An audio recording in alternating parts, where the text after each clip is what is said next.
Well, hi there. My name is Avery, and I thought I would take a few minutes to show you around my family's small business located in Tuscaloosa, Alabama. For those of you outside of the United States, that is in the southeastern quadrant, otherwise known as the Deep South. This is our storefront. We built this from the ground up a little over 8 years ago. And as you can see, it's not perfect, but it sure is cute. The dog is in. We've made some improvements recently, like adding this ramp to make it a little bit more accessible. So come on in. And this is our main room here. When you first walk in, you see lots of fiction and new releases. This is our main room. I'm going to be showing you just the main building up front today, where we keep our new books. We do have a used book annex out back, which I would be happy to show you in another video. Just let me know in the comments if you're interested. So yeah, like I said, this is our main room, and this is one of our shop dogs. We have three. This is my girl Poppy. She is hibernating. It's winter, so she has made herself comfortable on one of these new benches. We did recently put in these bookshelves that made a little bit more use of our really tall ceilings to give us some more storage space. And here we actually do have some rare books up front. We have lots more in the back. So our local authors, both fiction and nonfiction for Southern authors, are up front. And we do have a lot of events up here in this front room. It is a little difficult cramming in 30 people into this room, and we're actually going to be expanding in the next few months to be able to give us a little bit more space and draw in a larger crowd.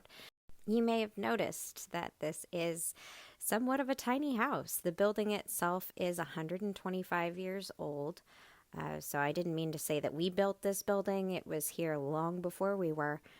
But the business itself, we built that from the ground up. But one thing about independent bookstores is each and every one is very unique, and that's simply because we do not answer to any corporation as to how we conduct our business or how we decorate. So each one will give you a wonderful flavor of the town that you're in. So that's why indie bookstore tourism is such a big deal. So we absolutely love this sun-filled room. This is where we keep our children's books and some other topics that are appropriate for the adults who might be accompanying small children. And very soon over here by the window, you'll see a small display with some bilingual children's books right here. A lot of us are attempting to learn some traditional Chinese to be able to communicate with the new friends that we're making. But like I said, being an independent bookstore, we do not have to answer to a corporation. We do have to answer to our community. And so we've really tried to make this a cozy and safe space for everyone, but especially for our regulars, and a lot of them are marginalized in this community. So we really, really try to make this a comfortable and cozy space. And that's what we plan on doing with our expansion in the coming months, is to be able to make a hangout. So people can stay a little bit longer and make themselves comfortable and maybe try on a book for size.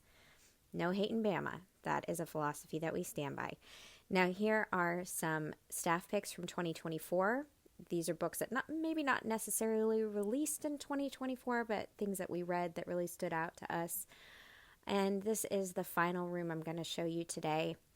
This is where we keep quite a bit of our nonfiction in the human rights section over here, under different topics. And we also have quite a bit of genred fiction in this room too, and poetry. Basically, the arts are represented here as well.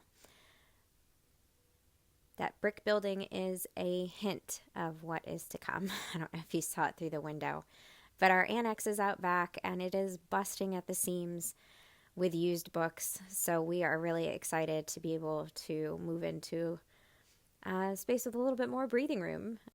One thing that we'd really like to do is break out more of our genres in fiction, because there is such a big difference between fantasy and romantasy and thrillers and cozy mysteries, just as a quick example of things that we'd like to do. So we are staying positive and trying to keep our neck of the woods in our immediate surroundings happy, even in these uncertain times. So there's the scary grate that nobody wants to walk over. I'm walking over it, taking you back into the main room. And it's just a beautiful, bright, sunny morning. And I want to thank you if you've stuck around this far, and we hope you'll visit us soon. Thanks.